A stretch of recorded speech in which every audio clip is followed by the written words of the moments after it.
Melakukan pemupukan pohon durian di masa generatif itu tidak sama teman-teman dengan masa vegetatif. Jika di masa vegetatif itu kita melakukannya dengan pupuk NPK seimbang dan ditambah lagi dengan nitrogen dan di rolling dengan KNO3 merah. Jika sudah memasuki masa generatif, pupuk itu sudah tidak berguna lagi untuk di masa generatif. Jadi unsur-unsur yang dibutuhkan oleh tanaman itu sudah berbeda. Begitu juga dengan kita lakukan masa program pembuahan, pupuknya sudah berbeda lagi. Jadi berikut kita mengulas tentang pemupukan masa generatif dan cara pembuahannya. Kita cek terlebih dahulu daunnya, karena di 1 bulan yang lalu sudah saya pupuk. Apakah ada perubahannya?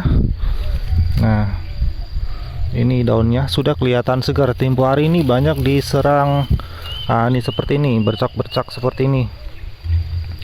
Memang ini tidak saya lakukan penyemprotan karena berhubung pohonnya pun sudah tinggi, berusia di 7 tahun. Jadi pohonnya tinggi, tidak saya lakukan penyemprotan.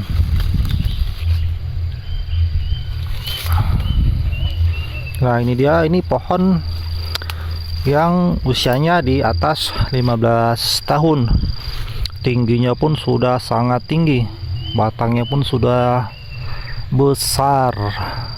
Nah, ini dia tingginya, udah sangat tinggi. Jadi ini masih di musim penghujan, jadi tidak ada buahnya. Nanti di awal-awal kemarau ini biasanya selalu saja buah, tidak telatlah buahnya. Setiap tahun mengeluarkan buah. Jadi untuk di masa pembuahan, program pembuahan, saya menggunakan MKP. MKP itu saya tabur sekeliling melingkar di bawah tajuknya. Nih, tajuknya pada keluar semua. Saya tabur keliling melingkar. Kalau ini pohon sebesar ini membutuhkan MKP di atas 1 kilo. Atau bisa juga menggunakan pupuk NPK seimbang, tetapi ditambah lagi dengan fosfat dan kalium, ditambah lagi dengan kalsium dan boron. Jadi untuk program pembuahan, kalau tidak ingin menggunakan MKP, karena berhubung MKP itu harganya semakin lama semakin tinggi, jadi ada inisiatif lain ataupun jalan keluar lain untuk mengganti MKP tersebut. Kita bisa menggunakan NPK ditambah lagi dengan TSP, KCl, boron, dan kalsium. Nah, bahan-bahan itu bisa kita gunakan untuk program pembuahan. Jadi contoh sedikit komposisinya itu, kita bisa gunakan NPK nya itu bisa 1 kilo ditambah lagi dengan TSP setengah kilo, KCl nya bisa kita tambah lagi dengan 3 on, kan kita tambah lagi boron sebanyak 1 sendok, hampir 1 sendok, tidak terlalu penuh 1 sendok, dan kalsium bisa kita tambah 1 on. Dan batangnya kalau masih sebesar ini di usia 7 tahun. Yang biasa saya lakukan itu, saya melakukan pemupukan hanya bahan tersebut saya ambil hanya 1 kilo saja. Saya aplikasikan ke pohon durian yang berusia 7 tahun. Di batangnya sudah mencapai 1 jengkal lebih ini. Nah, nih batangnya sudah besar. Nah, bawahnya seperti ini, tidak usah ditimbun bawahnya. Jadi tambi-tambinya biarkan saja keluar. Jadi di masa generatifnya, di luar masa pembuahan, urusan tadi kan yang kita bahas masa program pembuahan. Jadi kalau masa generatifnya kita hanya menggunakan NPK saja, NPK seimbang, kita lakukan pemupukan. Juga saya beri pupuk sebanyak 1 kilo. Kalau pemupukan yang sebelum-sebelumnya kita lakukan hanya setengah kilo, ya kita lakukan pemupukan setengah kilo saja sudah cukup, dan pertumbuhannya pun sudah subur.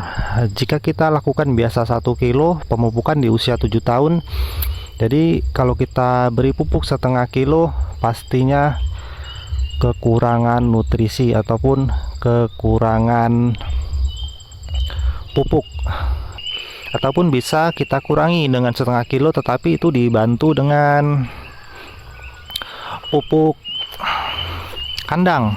Untuk di masa generatif itu pupuk kandang kohe kambing yang lebih tepatnya untuk pohon durian, karena komposisinya itu lebih tepat untuk menuju ataupun mengarah ke masa generatif. Kalau untuk di masa vegetatifnya, teman-teman bisa menggunakan kohe sapi.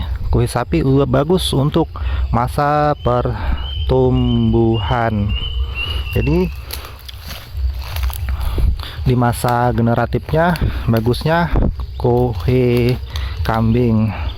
Jika teman-teman tidak ingin malas untuk memermentasinya, teman-teman bisa taruh saja di dalam karung. Kita kasih dalam satu batang ini 4 karung ataupun 5 karung, jangan ditebar kalau pupuk tersebut belum difermentasi. Kalau sudah difermentasi itu lebih bagus lagi, lebih mantap lagi kalau kita fermentasi terlebih dahulu. Itu lebih mudah diserap oleh tanaman. Jadi kalau sudah difermentasi, kita tabur saja melingkar sekeliling menggunakan 2 ataupun 3 karung sudah cukup. Itu pertumbuhannya lebih cepat. Kalau pemupukan kita bantu dengan kohe kambing, pastinya pengeluaran kita membeli pupuk kimia itu bisa ditekan lagi. Jadi kita tidak perlu merogoh kantong lebih dalam untuk membeli pupuk kimia. Dan dampak positifnya lagi, kita tanah yang kita tanami pohon durian itu bisa lebih subur. Jadilah itu keuntungan kita menggunakan kohe kambing ataupun kohe sapi. Pohonnya sudah tinggi-tinggi, tidak saya lakukan penyeprairan karena terlalu berat untuk melakukan penyeprairan karena tinggi. Lagi pula untuk di durian sudah tinggi seperti ini, hama pun lebih berkurang, tidak seperti pohon durian waktu kecil di usia 1 tahun, 2 tahun, 3 tahun itu hama kerap mengganggu, terutama hama-hama kutu-kutuan seperti kutu-kutu kebul ataupun hama-hama belalang lainnya. Jadi teman-teman, cukup sekian dulu video kali ini, semoga bisa bermanfaat ataupun berguna. Jika teman-teman kurang paham, bisa ditanyakan di kolom komentar, mudah-mudahan bisa saya menjawabnya. Dan saya akhiri, assalamualaikum warahmatullahi wabarakatuh.